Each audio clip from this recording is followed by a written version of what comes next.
V štúdiu pod Hradom vítam poslanca Národnej rady a člena poslaneckého klubu za SNS Adama Lučanského. Dobrý deň. Dobrý deň, pozdravujem, ďakujem za pozvanie.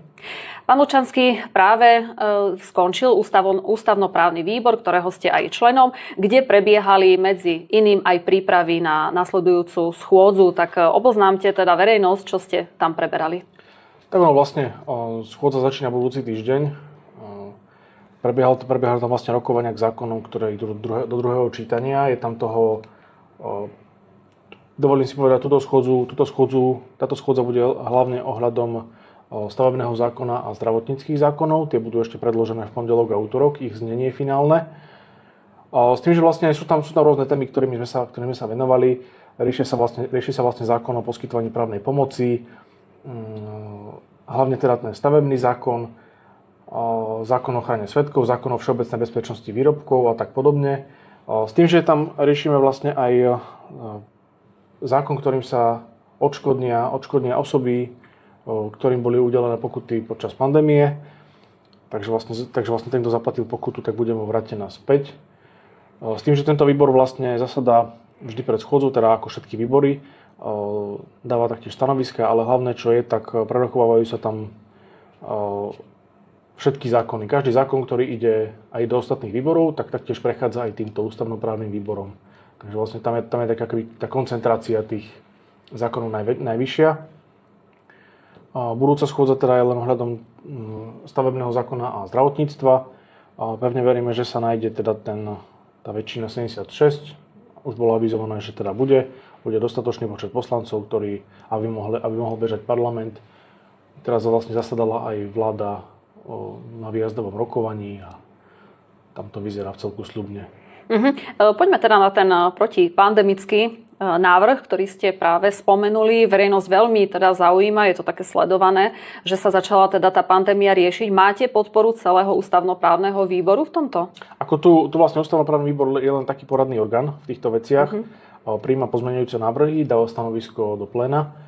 A následne vlastne v plene sa rozhodne, či bude teda podporený. Predpokladám, že áno, tým, že je to vládny návrh zákona, tak on vlastne prešiel aj vládou, rokovaním na vláde, predkladá to ministerstvo. Tým pádom tu nie je dôvod, že by tam došlo k nejakým takým rozporom pred hlasovaním, teda dúfam.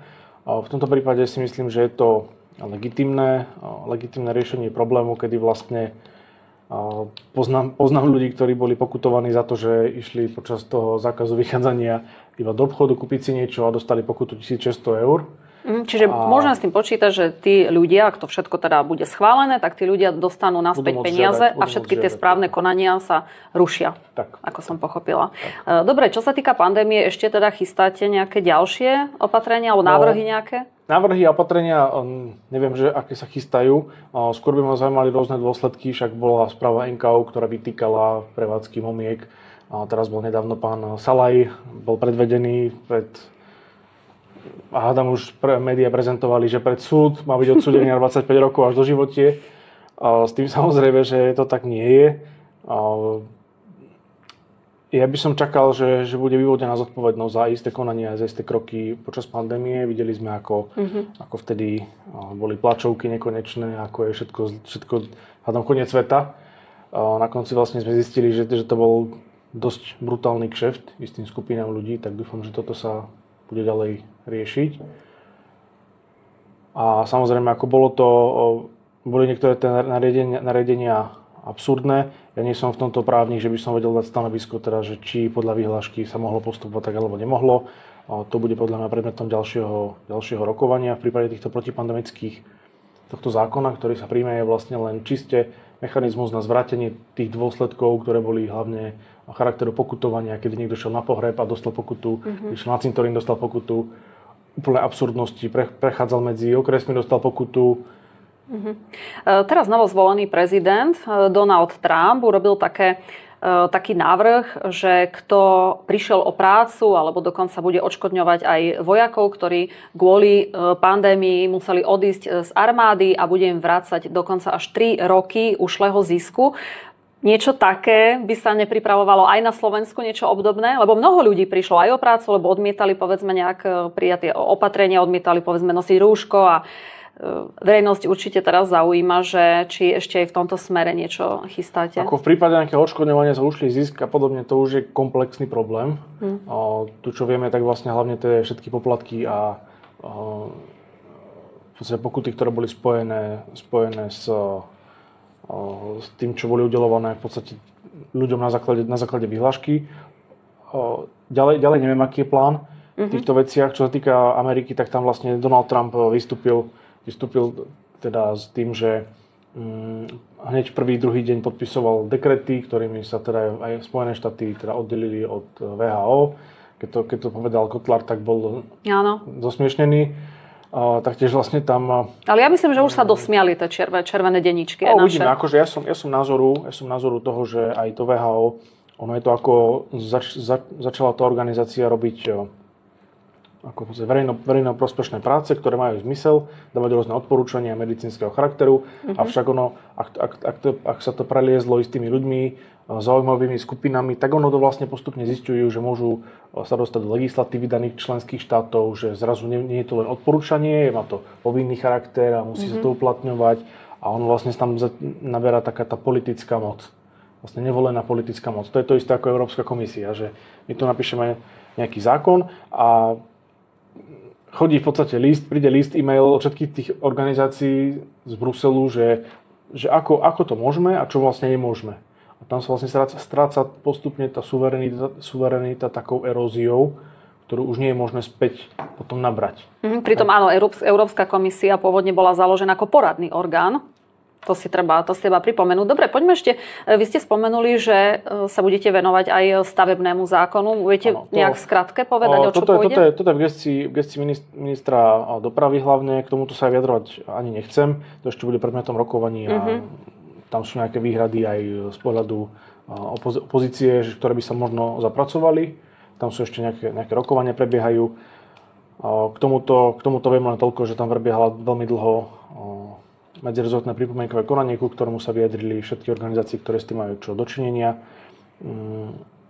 Čiže toto je vlastne gro, ktoré musí byť splnené do apríla, do istého datumu, do ktorého proste musí byť tento zákon prijatý, plus to zdravotnícke zákony a všetko ostatné bude postupne sa v priebehu roka predkladať, čo dáva zmysel pre občana. Samozrejme riešime ešte pomimo rôzne veci ako zákon o ochrane prírody, tam sa vlastne vynímajú rôzne veci, ktoré doteraz neboli ako fakt čiste byrokratického charakteru, odstrániť náležitosti, ktoré netreba. Aj v prípade toho stavebného zákona, tam vlastne v prípade posudzovania vplyvu na životné prostredie snažíme sa dostať do stavu, aby nebolo nutné, aby sa zjednodušili kroky v prípade odvolávaní, že vlastne v istom štádiu konania sa môžu odvolať isté subjekty a po tomto štádiu už nie je možné znova v ďalšom štádiu sa znova v tom istom prakticky odvolávať, aby sme sa nedostali do situácie, kedy pán Slovík alebo Slovík napádá všetky konania, ktoré prebiehajú, len preto, aby zdržiaval a nedaj Bože ešte vypisoval k tomu stanoviska, ktoré majú charakter, že až by som povedal, že má to znaky vydierania. Takže toto vlastne sa snažíme v rôznych tých zákonoch odstrániť, takúto byrokraciu. Ja si dovolím tvrdiť, že kroky, ktoré robíme, tak by mala robiť kedysi Saska. V zmysle takých tých debyrokratizačných vecí. To napríklad v prípade tých kilečiek, čo boli od Sulíka, tak predpokladám, že ak sa podarí, tak postupne dať dokopy v priebehu roka tiež takéto návrhy, ktoré by mali takého istého charakteru, kedy zbytočné veci, ktoré sú zastarané, už nebolo nutné, či už z podnikateľskej sféry, alebo aj v rámci občianskej spoločnosti, aby sme sa dostali do stavu, že čím menej papierov, čím menej byrokracie, tým lepšie. No len to potom ešte vedie ku digitalizácii, ku väčšej digitalizácii. To má na starosti iný rezort, tomu sami nevieme, do toho nechceme sa vrtať, máme dosť svojich, nazveme to aj, že problémov, ale veci, segmentov, ktoré potrebujeme riešiť. Za nás je teda šport, kultúra a životné prostredie, takže my nechceme sa vrtať ešte do... A cestovný ruch ešte. A cestovný ruch, samozrejme, to k tomu patrí. S tým, že vlastne odtiaľ prichádza množstvo podnetov od občanov aj od samotného všetkých tých sektorov, gastrosektora a tak podobne. Podarilo sa napríklad teraz v priebehu ešte decembrovej schôdze schváliť zákon, že vlastne keď je keď je nejaká prevádzka, kde pracujú ľudia síce ako potravinárskeho charakteru, že je to prevádzka gastro, tak v prípade, že sú tam zamestnanci, ktorí nerobia tú primárnu činnosť, že idú do styku s potravinami, tak nepotrebujú osvedčenie o zdravotnej spôsobilosti, teda že majú osvedčenie o zdravotnej spôsobilosti, ale nemusia absolvovať platený kurz na to, aby mohli byť v takéto činnosti zapojení, aj keď pritom nie sú priamo v kontakte s potravinami, taktiež rôzne debyrokratizačné veci, ako napríklad, keď je niekto vodič auta a rozváža jedlo, tak aby tiež nemusel mať školenie o hygiene ako keby kuchár. Fakt, že plné školenie, ktoré tiež trvá nejakú dobu a medzi časom, kým by sa aj by chcel sa uchádzať o nejaké zamestnanie, ale kým vlastne dokončí také školenie, tak už aj stratí záujem a už prestáva mať zmysel vôbec takéto, o tom niečo uvažovať. Tak takéto veci postupne odbúravame, čo sa dajú. Ja ešte mám, už keď teraz sme zabrdli do tejto sféry, ešte mám takú otázku. Vy ste robili aj nejaké teraz zmeny, čo sa týka rekreačných poukazov? Tam sa vlastne rozali športové poukazy. Že športové, pardon. Zamestnanec v podniku, ktorý má viac ako 48 zamestnancov, si môže uplatniť na dieťa 250 € ročne. Čiže na nejaké krúžky a tak? Áno, na športové kluby, ktoré sú registrované v rámci ministerstva. To je veľmi dobrá vec. Je viacero takýchto vecí, čo postupne sa nám podarilo pretlačiť, taktiež pre živnostníkov, že do 100 000 si môžu uplatňovať paušálne výdavky. Takže to je tiež ako také veci, to je novinka, áno, tiež. Saska nespravila za celé vládnutie. A to je zaujímavé, lebo paradox, Saska, áno, to je paradox, lebo Sasku zaujímali hlavne teda podnikatelia, oni ich bežní robotníci úplne nezaujímali. Tak oni sa zaujímali sami o seba hlavne. Áno, presne tak. Hej. Dobre, máme ešte teda nejaký bod, ktorý budete budúci týždeň, tak bude na stole?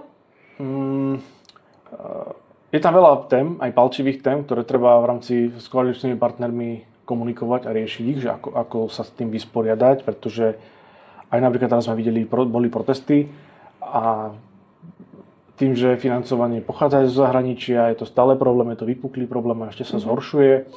A to je hlavne tá občianska spoločnosť, ktorá sa tvári, že je demokratická, že im ide o dobro ľudu a pritom sú platení na to, aby robili rozvrat štátu znútra, zvonka, z inštitúcií.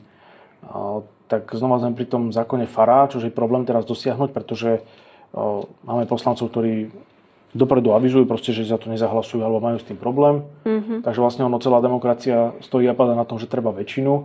A v prípade takých tých bežnej agendy vlády, rôzne zákony, stavebný zákon, tak to je viac menej jasné, ale potom sú tam také zákony a témy, ktoré nie sú bežného charakteru. Tam ako ten zákon o mimovládnych organizáciách, rôzne teraz premiér predstavil zmenu ústavy, to bude tiež vlastne vec, pri ktorej treba diskutovať so všetkými zúčastnenými stranami, ľuďmi, kto sa pohybuje v politike a tam už treba ten konsenzus nielen ho mať ako, že prešlo to pripomienkovaním, je tam všeobecná zhoda taká automatická, ale musíme sa dostať do zhody, ktorá je jasne daná každým, kto vstupuje, kto má čo k tomu povedať. A to je už tá ťažšia časť politiky, kedy nestačí len to predložiť, odprezentovať, ale musí prebehnúť aj množstvo takých politických rozhodnutí a kompromisov. No vy máte hlavne problém aj s tým, že máte veľmi tesnú tú väčšinu. Vieme, že teraz 2 poslanci boli odídení, ak to takto nazveme. Čo bude teraz? Ako sa budú presadzovať nejaké návrhy zákonov? Tak ono stále tam je vlastne 77, ak počítame aj pána Malatinca a Ferenčaka plus 3 odídencov z klubu SNS, Huliaka, Ľuptaka a Ševčíka. Vlastne stále je tam väčšina, je to tesné, vládne sa tak ťažko, ale v prípade istých vecí, ak si to tak vezmeme, tak parlament nie je nutne orgán, ktorý musí fungovať non-stop v zmysle takých nejakých, nie je to ako vláda alebo nejaký úrad, ktorý musí každý deň prijať niečo, rozhodnúť, vydať rozhodnutie, poslať, doručiť a teda. Tu sme vlastne tak, že tu keby sa neprimali zákony, ktoré nám nediktuje Európska únia, alebo nie je ich nutné z nejakého dôvodu vydávať, napríklad v prípade stavebného zákona, pretože nám jeden zákon končí a musí na to naväzovať iný mechanizmus niečoho, tak my nepotrebujeme nutne zasadať ku každej jednej veci. Čiže predpokladám, že aj v prípade takéto tesnej väčšiny, ako je to problém, ale nie je to nič neriešiteľné a predpokladám, že sa nájde zhoda s veľa vecami. Čo ma mrzí, tak je vlastne KDH, kedy mám pocit, že aj pán Majerský nie je úplne svojprávny, keď mu diriguje všetko pani Lexman z Europarlamentu, pretože tam vieme, že má iné trocha postoje. Kedy si mala pani Lexman negatívne postoje voči Číne, teraz tam pani von der Leyen chodí do Číny rokovať, lobovať a zrazu už Čína nie je až taký problém. Takže to je tiež také zvláštne a úsmevné. Takže pevne verím, že aj ďalší poslanci z radov parlamentu pochopia, že nie je všetko čierno-biele a dá sa spolupracovať na niektorých veciach. Len samozrejme ono to chce komunikáciu, samozrejme sú tam témy, na ktorých sa nezhodneme, ani s KDH, ani s opozíciou, sú témy, na ktorých sa nikdy nezhodneme a sú potom tam isté prieniky, na ktorých sa zhodneme. Napríklad v prípade tých rôznych kultúrno-etických otázkach, napríklad aj z KDH sa predpokladám, že dojde k zhode, tak uvidíme, aká bude táto schôdza. Dobre. Takže toľko z mojej strany a pevne verím, že však celá verejnosť to určite vníma z médií.